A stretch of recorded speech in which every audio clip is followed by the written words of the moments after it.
is the motor functions of the body. A kind of censorship is carried out between the consciousness and the subconscious, which means that the cerebellum only allows particular, uncensored, information through, from the subconscious into the consciousness, whereby an overtaxing of this and the brain is generally prevented.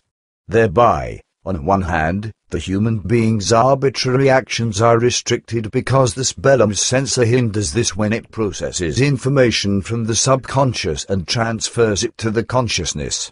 On the other hand, the process by which the human can benefit from his intuition, and therefore can act intuitively, is thereby guaranteed. If the feinstoffsinnlichkeit emerges as a result of incisive events, then that does not happen in a process and way which can be called normal, because a neuronal switching occurs, which is brought about, artificially, for example, as a result of a serious accident or grave illness or the effects of shock, and so forth. In regard to the simple reading of thoughts, it must be understood that this still has nothing to do with pure primary, or secondary, that is to say, higher, telepathy, or indeed with spiritual telepathy, whereby the latter is only possible with a high evolution of the consciousness. As a result of the atrophying of the perception ability in regard to feinstoffsinnlichkeit, even the simple reading of thoughts is no longer a given for the earth human being, rather it is still only an exception to the rule, and consequently only few can read or perceive the thoughts of others in simple and primary form. Thereby, with the simple reading of thoughts, the feelings which are bound with the thoughts completely escape attention, that is to say, they are not perceived at all because the capacity for feinstoffsinnlich empathy is also required in order to be able to also perceive these. But the fact is that, once the capacity for simple thought reading has come about, then the human being can pick up or perceive over great distances the information which is directed to him pertaining to thoughts. But since not all humans are capable of feinstoffsinnlich perception, not everybody can feel it if, for example, a human being dies, is in danger, or if they themselves venture into danger. In fact, however, it is the nature of the human brain to send out thoughts and to receive thoughts, and so, therefore, to have the capability, if it is developed, of reading thoughts. The same applies in the case of primary telepathy and pure, secondary telepathy.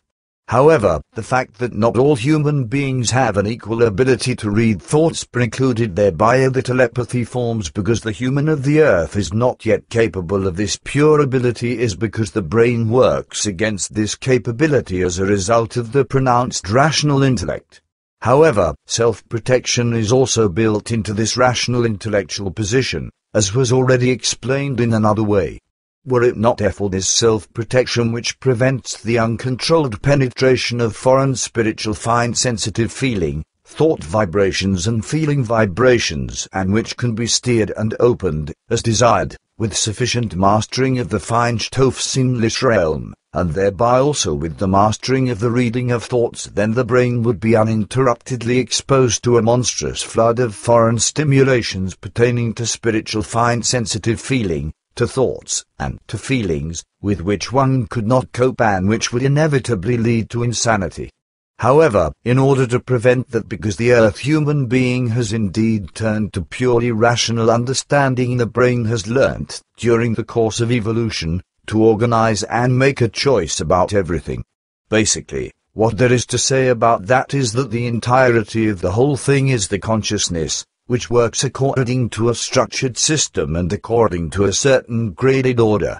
The consciousness and its state of evolution is therefore the principal factor of the whole, and this would be disturbed in all its functions if it consciously devoted itself to that which is putatively illogical, in regard to its function, capabilities and possibilities, and exposed itself to permanent stimulations, that is to say, feinstoffsinnlich vibrations of foreign spiritual fine sensitive feelings, of thoughts and feelings.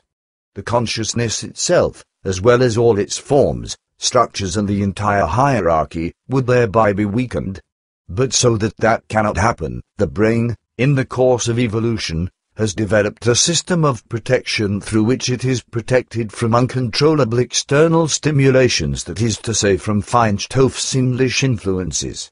If this protection system did not exist, then the human being would topple into a bottomless abyss of contradictory information and, as said, succumb to insanity. Finally, dreams which grant admission into that which is feinstoffsinnlich come into play when some information or other from this realm reaches the consciousness. Thereby the human being's dream opens a world which he cannot perceive with his rational intellect, if he does not create the ability to penetrate into the fields of his feinstoffsinnlichkeit and make its faculties consciously and controllably useful. Through the world of dreams, all physical laws, as well as all spatial-temporal laws, are repealed, whereby things can be perceived and understood which remain concealed from the purely rational intellect's perception, at least in the waking state. And the fact is that the firmer the identity of a human being, the more stable is the state of his psyche. Consequently, he separates himself from other states of the psyche and is, in this regard, practically unassailable. However, exactly that is a stipulation, if the feinstoffsinnlich abilities are to be worked on quite deliberately, because a burdening of the psyche would have devastating consequences. Therefore, the consciously developed feinstoffsinnlich abilities stipulate a healthy and strong psyche, and precisely that is non-existent in those human beings who achieve feinstoffsinnlich perception as a result of incisive events, because through their tragically acquired feinstoffsinnlich capabilities they become, as a rule, labile in their thoughts and feelings, and thereby also psychically labile, because they are not able to cope with it all. That, however, leads to the feinstoffsinnlich capabilities such as thought reading and empathy becoming stronger and finally being able to take the upper hand, whereby often schizophrenic effects come about as well as isolation from the societal structure. And yet to say is that, naturally, not all incisive events lead to the affected person having the capacity for perception pertaining to feinstoffsinnlich faculties, because the traumatic experience, or event, does not, itself, establish the essential factor for that, rather it is fundamentally the psyche's condition, which is formed through the consciousness via the world of thoughts and world of feelings. The more stably the state of the psyche has been formed, the less danger exists that a defective faculty of feinstoffsinnlich perception can occur, and, indeed, regardless of whichever kind of traumatic experience or event it may be.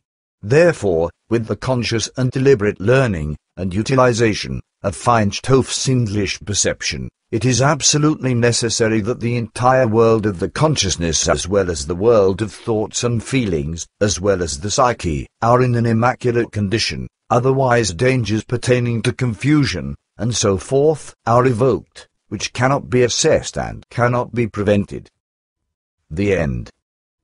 Translated by Vivian Legge and Dyson Devine. Revision November 2010, by Dyson Devine and Vivian Legge in collaboration with Vibke Walder. References. Feinstoffsinnlich, adjective, fine structure sensual, of all relating to the fine structure senses equals of all relating to the senses for fine structure fine energy. Feinstofflich, adjective, fine structured, of all relating to fine structure fine energy. Feinstofflichkeit, noun, fine structuredness, condition or state of being. Fine structured equals condition or state of being of fine structure fine energy. Spiritual fine sensitive feeling, in other words, the spiritual counterpart to the material feeling, corresponds to the German word, Empfindung, which is traditionally translated as a sinnlich, Wahrnehmung sensation, sensory perception, Gefühl feeling, emotion. Feinstoff, noun, fine structured, that is fine energy. Superfeinstoffsinnlich, nominalized adjective, superfine structure sensual, that which is superfine structure sensual equals that which is of all relating to the sense for superfine structure superfine energy.